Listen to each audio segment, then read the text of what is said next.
What's going on, guys? This is a 2023 Honda HR-V, completely redesigned.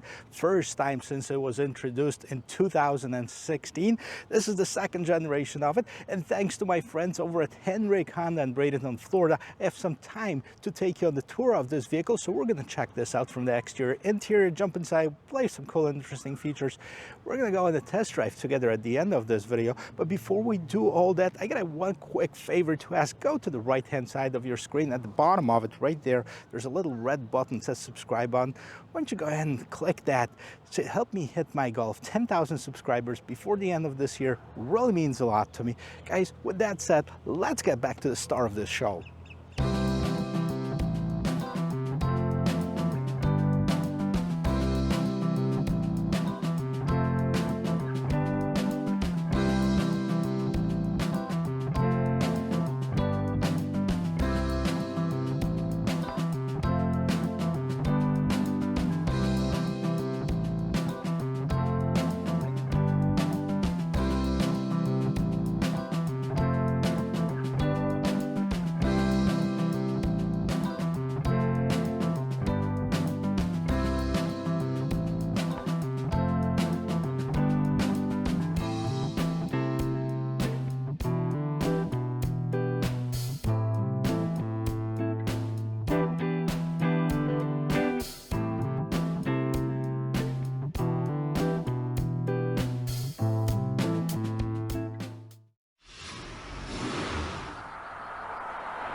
Check it out, guys. Before we get up close and personal with this particular vehicle, let's talk about the HR-V for a second.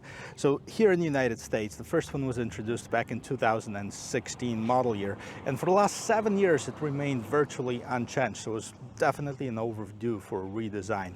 And now we got this. Well, some people like it, some people hate it. Let me know in the comment section below what your thoughts are on the design of this HR-V. So let's dig in here. Let's see what it is. Now, it does have this long hood. It's got an extended hood with this part that's over the grille, but the hood, it's nice, right? It does have these two distinct body lines right on both sides on here. It creates this indent in the middle of it, and that helps with the aerodynamics. Now, we've seen that onto other vehicles such as the Pilot and the CR-V as well. Brand new headlights as well. This is all one unit. It has the LED headlights, it has the LED daytime running lights, and there's no fog lights in this particular model. By the way, this is a sport model, so this is more sporty, and it comes in 3 different trims: LX, Sport, and the EXL. So you can see the sport one is going to have this kind of matte black color grille. This is wide open right here, black mesh grille right underneath here, and it does have this crab claws that create this functional air intake right over here. So as far as the design of this vehicle, definitely got more mature, definitely got plainer than the previous generation one. Some people say, hey, maybe it is too plain. Particularly, I like the way that Honda's going, the way that they're going with this design. They also changed the engine on this vehicle. So let's pop the hood and let's see what it is. Okay, so underneath the hood right here, you can see a 2.0 liter 4-cylinder, inline 4-cylinder, naturally aspirated engine, 158 horsepower, 138 pound-feet of torque. It is mated to a Honda CVT transmission, which, by the way, Honda says they changed the programming on it. It is now better. So for those of you who didn't like the CVT transmission, I'm going to take it for a spin at the end of this video, check it out myself to see if that's true, if it is better than the previous generation one. Now, prop stick, you know, I don't like it. It shouldn't be one. And then it does have some sound insulation right in the hood itself. There's a lot of room in this engine compartment, if you ask me. Look how low this engine sits too. So that's probably helps with the driving dynamics as well. Well, since this vehicle has been built basically brand new from the ground up, it's completely different on the side than the previous generation. And you can see some similarities to the Honda Civic. There's no crazy lines going anywhere near. It's nice and smooth. It's almost a classic look to it. Kind of reminds me of something, I don't know, especially the back end, maybe like a Mercedes-Benz GLC. Let me know in the comment section, what do you think it looks like? Now, as far as the rest of this vehicle, let's check out the bottom portion right here. Honda left this cladding like in this matte gray. Now they're going after the younger, active lifestyle people, so they know they're going to go camping, maybe fishing, slight off-roading, stuff like this. So they'll protect this nice paint. And by the way, if I didn't mention that, this is the urban grade brand new color for the vehicle.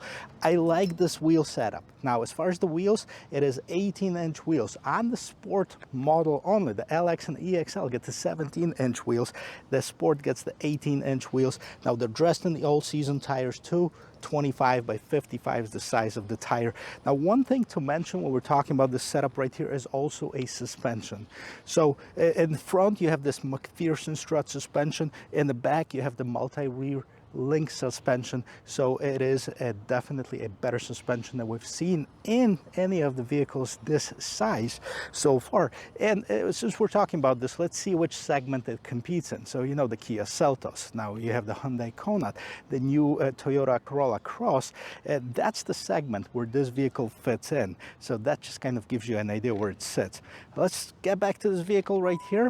You do have the shiny black mirror caps, look really nice. It kind of goes well with the wheels. What doesn't go with the wheels is the rest of it. This is all kind of matte black. Maybe if they did it like in a shiny black, it would look a little bit nicer. But in the mirrors, you do have the turn signal indicator. You do have the blind spot assist. As far as the door handle, same color as the rest of the vehicle. Smart entry system, locks and unlocks without pressing any buttons on it. What's interesting, it doesn't have roof rails, it doesn't have roof rack, and I don't even see a way of putting one on it. So that might be something to consider when you're looking for the HR-V. Now, it does have a pretty nice ground clearance. I think it's just under 8 inches as far as the ground clearance on that. Honestly, this is probably my favorite part as far as the design of this vehicle. This and the side, I'm still kind of getting used to the front end, but check out the back of it. I like this gate spoiler. I mean, it's nice, it's long, it's the same shiny black as the wheels. It does have this third brake light. This wiper should be right here. I think it would make it so much nicer. You do have a Honda logo HR-V, and those are in the bright chrome, and then the Sport is in black, just kind of like I was mentioning in the front. I kind of wish that they all made it into a black, especially on this Sport edition. Now, as far as the taillights, fully LED taillights. Now they have the black inserts inside of it, kind of for the more sportier look, and that definitely looks very, very nice. Now you have the reflector lights, and then you have this gunpowder metallic color right underneath here, and then you do have one exhaust on the side. Probably would like to see it more symmetric design and have it on both sides, or don't have it at all. I know you don't have it on the LX and you don't have it on the EXL.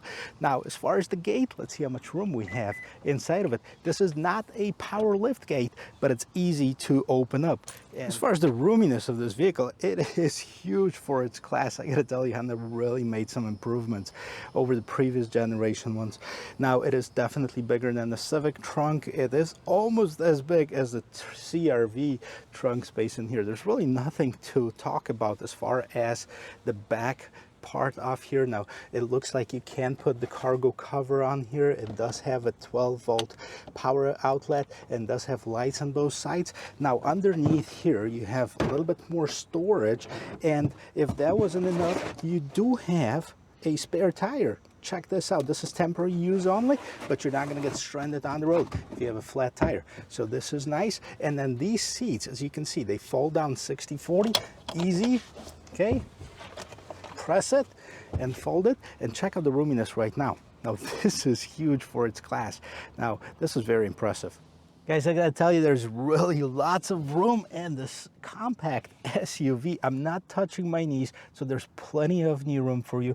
There's plenty of headroom. There's plenty of shoulder room. And I gotta tell you, I am 6 feet tall. I got called out on the last video that I forgot to mention that, so thank you for doing that. 6 feet tall. I have probably about 3 inches above my head. I have plenty of shoulder room, and as you can see, I have plenty of knee room as well. The interior itself, well, let's check it out together. Start with the door panel right in here. Check this out. I like this contrast stitching. It is orange stitching right here. This is nicely padded. It does have a little bit, tiny little bit of storage, and a very little storage compartment right here. This kind of a cup holder. Maybe you can put the bottle of water or something like this, and that's pretty much it. This is pretty much all hard plastic, but that's basically the same around the class of this vehicle. As far as the seating area right here, I like the design of the seats, and actually the Sport one gets this orange contrast stitching, which I dig. The seats look pretty durable. They're fairly comfortable and nothing crazy, but that's what you should expect for this class of the vehicle. Now, here's a couple of complaints, right? There is no vents for the back. There's no connectivity for the back. There's nothing for the back. Now, there's got this console that's got this kind of strange compartment. Not sure what that is for. Maybe put your cell phone in, but that's about it. And you do have a seat back pocket on the passenger seat only. A wise man once told me, check out the quality of the vehicle by closing its door and hear how it sounds.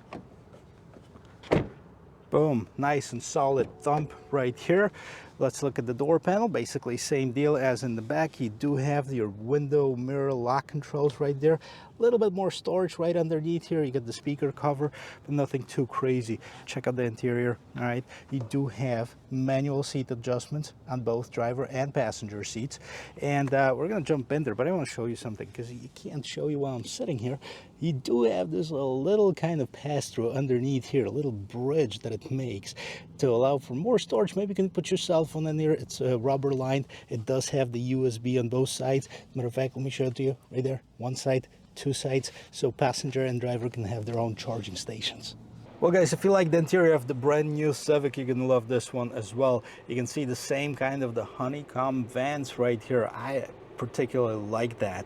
Okay, I think it's pretty cool, pretty innovative, and it kind of hides those vents inside of them. So this is pretty cool.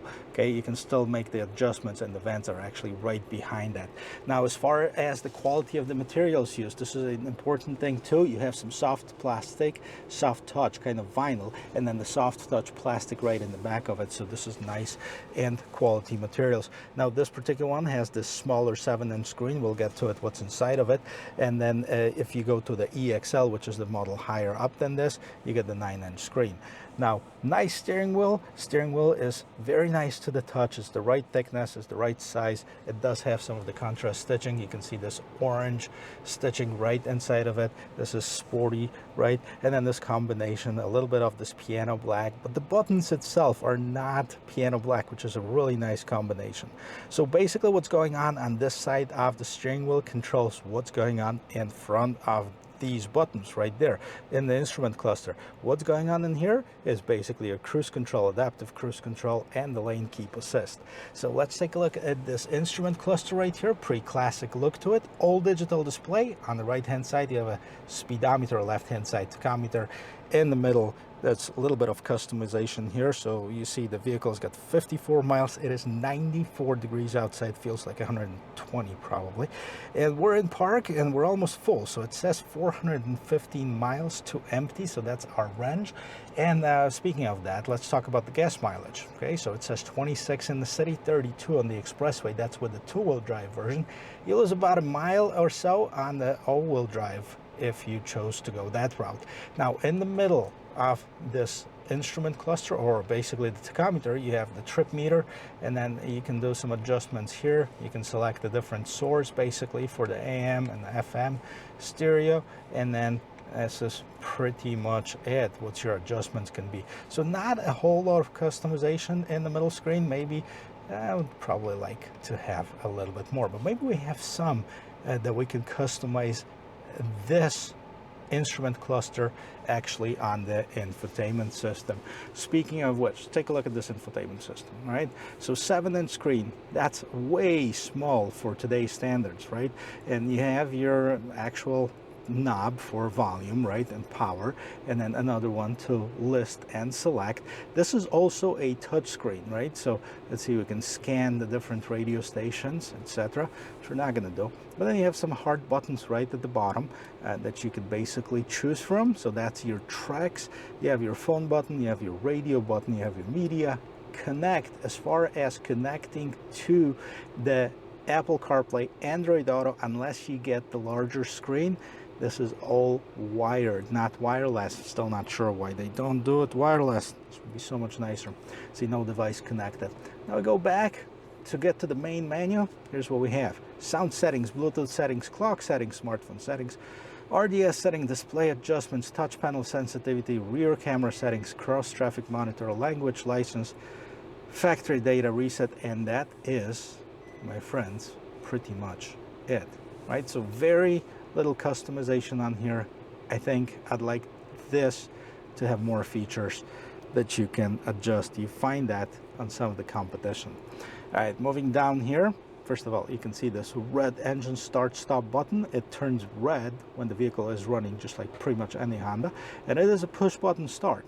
Okay, also you can see a little bit more of a contrast stitching here, so that leather vinyl wrap, I mean, that continues in here as well. Nice part about it, you do have heated seats with the sport package, and you do have an automatic climate control. So this is also a very nice feature. Okay, so it is a one-zone climate control, but it is automatic, right? So you set your temperature and push to auto and go.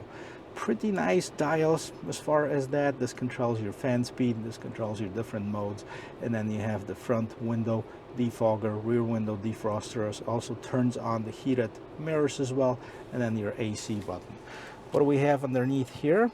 So you have, this does not have a wireless charging, but it does have this space where you can put your phone in. You have a USB. Cup holders are in front of here. Actually, that's probably a smart way to place them. And then you have this regular shift. So let's put it in reverse, okay? And then there's a drive, right? Sport and low mode. So those are your different modes from here. There's no way to adjust the gears manually, so no paddle shifters, no shifters in here, but you do have different drive modes, okay? And then I'm gonna just show you on the screen a little bit of what they do. Other than that, you have the hill descent assist, electronic parking brake and brake hold, and then you have more storage right there. So let's get back to the main screen and see what drive modes do we have and what do they do.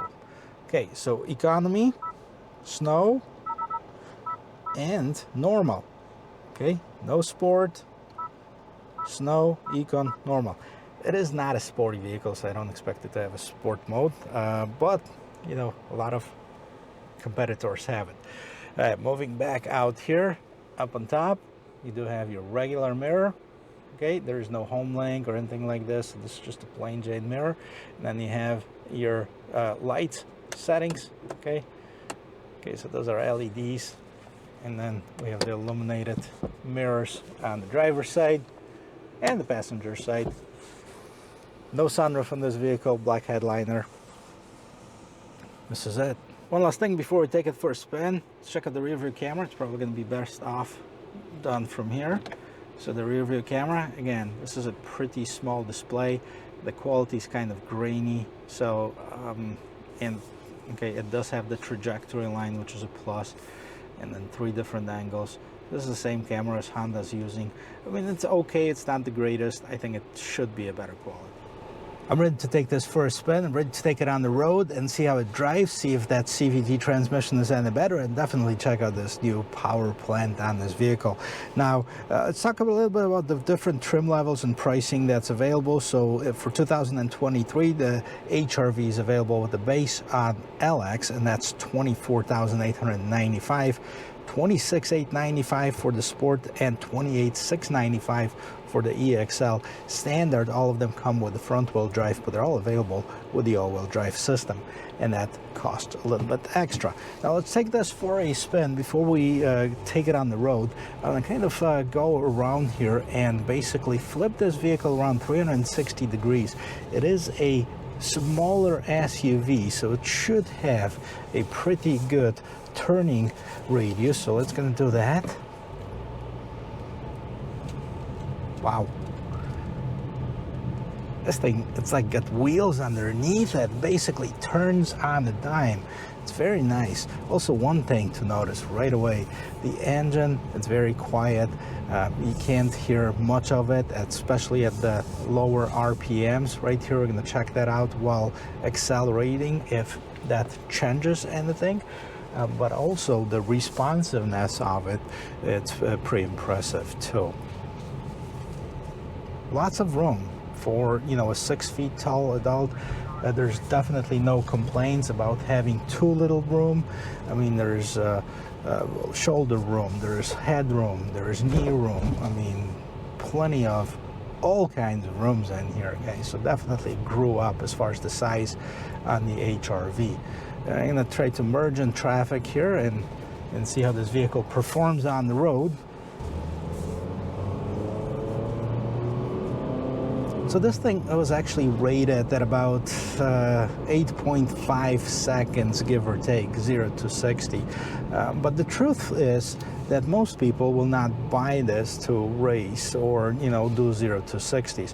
But as long as it has enough power to merge in and out of traffic, different traffic situations, that's actually what I'm looking for. I'm not looking to race this vehicle, I'm not looking to see if it's going to compete with the more powerful engines or anything like this. Matter of fact, I mean, I read somewhere that, and this is just a rumor, so don't quote me on it, but we might see the 180 horsepower, that 1.5 liter turbo engine that we find in the Civic on this vehicle maybe later on in the lineup, and that might be the more performance SUV if this wasn't enough for you.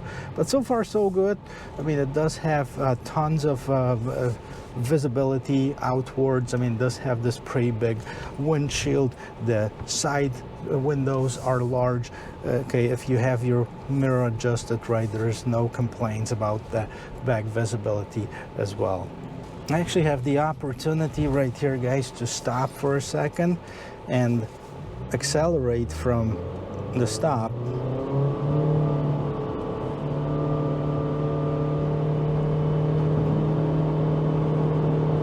Okay, so remember what I told you about this engine being quiet?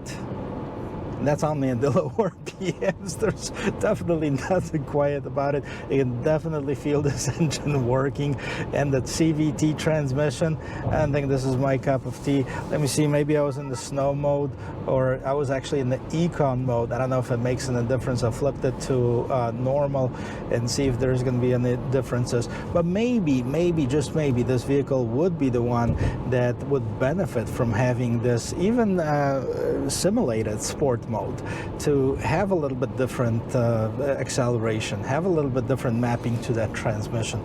And maybe that 180 horsepower engine from the Civic might not be such a bad deal after all. So overall, the drive on it, like for the everyday driving, I mean, cruising on the road, it's perfectly fine. I heard it takes turns really well. We're going to actually try to do that, and that's because of this all sophisticated suspension system that Honda has. You know, Honda's always been great as far as handling and as far as their suspension system. So the McPherson strut suspension in the front, the multi-link suspension in the back, that's what makes the difference, what makes it different from the competition that's out there. Definitely going to check that out in just a second here. Let's take this turn quickly. There you go. You can definitely feel that suspension working. Okay, it keeps the vehicle as steady as can be. So this is a great benefit of having this multi-link suspension in the back. You don't skip over or anything like this. Well, guys, to sum it all up, there are a few things that I like about these vehicles and just a few that I don't like as much. Let's start with stuff that I wasn't really impressed with it. Let's say the infotainment system right here, 7-inch screen. Really? I mean, I have 7-inch screen right on my phone. So we need something bigger. We need something that's got a little bit more customization in it. A wireless Android Auto and Apple CarPlay. Why not? This could be a nice infotainment system. Placement of it is nice. I like the volume knob and the select knob, but just give us a little bit more features on it. I think everybody would be happy. I know that people can go to the 9-inch screen, and I haven't checked that one out yet, but it's got more features on it. It's got wireless Android Auto and Apple CarPlay, but even on the base one, it should be available. Second thing, while we're on here, the infotainment system, let's take a look at the rear view camera. The rear view camera should be a better quality, maybe wider angle. Again, if this can be 8K, why the camera can't be 1K or 2K? Okay, so it's not as grainy, it's more visible. After all, it is a safety feature. We look at it all the time, especially right now. People get so used to it. Very rarely people turn around, and you know, even if I turned around, I can't see what's going on underneath that window line. So the camera is a lifesaver in many, like literally in many cases.